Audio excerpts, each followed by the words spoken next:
Assalamualaikum warahmatullahi wabarakatuh. Apa kabarnya anak-anak hari ini? Kali ini Bunda Liza akan menceritakan sebuah kisah yang pastinya seru, asyik, dan menakjubkan. Apalagi kalau bukan salah satu dari kisah Nabi yang pertama diciptakan oleh Allah Subhanahu wa Ta'ala, dan manusia pertama yang diciptakan oleh Allah Subhanahu wa Ta'ala, yaitu Nabi Adam alaihissalam. Penasaran sama kisahnya? Yuk kita simak kisahnya.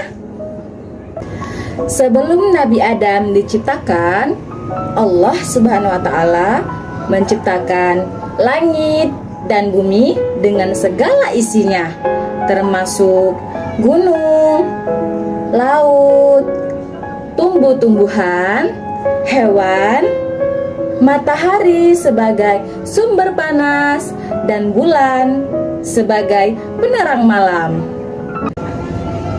Allah Maha Kuasa. Apabila Allah menghendaki sesuatu, Allah berfirman, kun, atau yang berarti jadilah, maka jadilah apa yang dikehendakinya. Sesudah menciptakan langit dan bumi, maka Allah menciptakan makhluk yang bernama malaikat. Malaikat diciptakan dari nur atau cahaya. Kemudian Allah menciptakan jin dan iblis dari api yang sangat panas.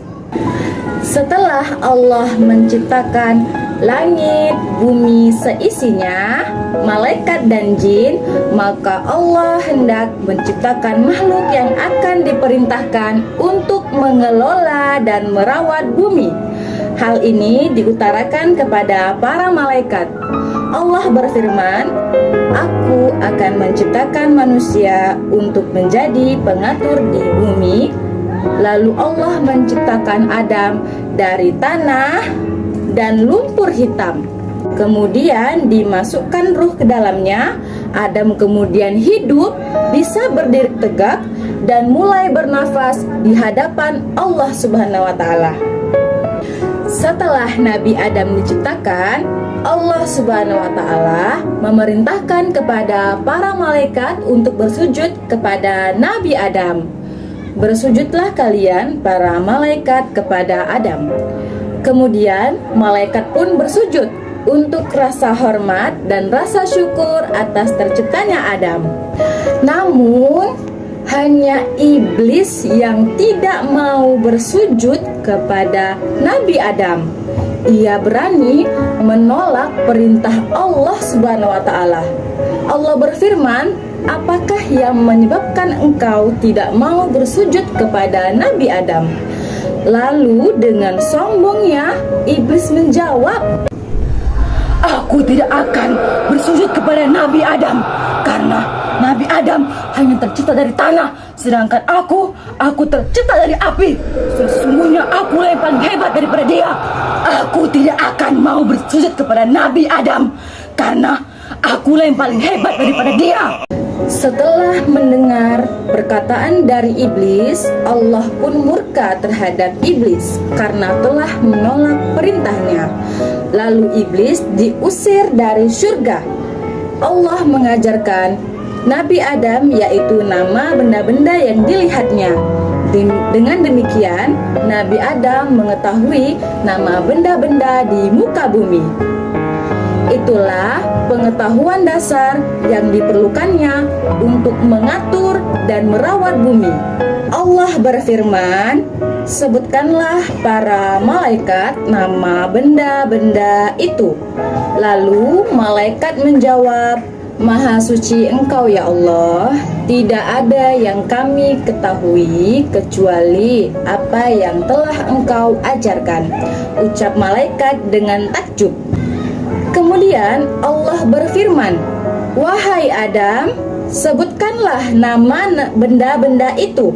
Lalu Nabi Adam menjawab nama benda-benda yang diketahuinya. Seperti di dalam Al-Quran Quran Surah Al-Baqarah ayat 31. Allah berfirman, dan Dia ajarkan kepada Adam nama-nama benda semuanya. Kemudian Dia perlihatkan kepada para malaikat seraya berfirman, sebutkan kepadaku nama semua benda ini jika kamu yang benar. Itulah kisah dari penciptaan Nabi Adam alaihissalam. Hikmah yang dapat dipetik dari kisah ini adalah seluruh semesta ini Allah Subhanahu wa Ta'ala yang menciptakannya.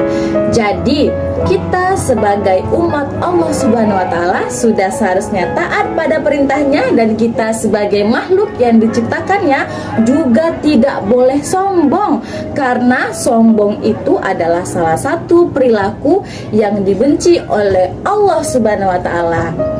Sekian cerita kisah penciptaan Nabi Adam alaihissalam. Lebih dan kurangnya Bunda Liza mohon maaf. Wabillahi taufik wal hidayah. Wassalamualaikum warahmatullahi wabarakatuh. Sampai jumpa.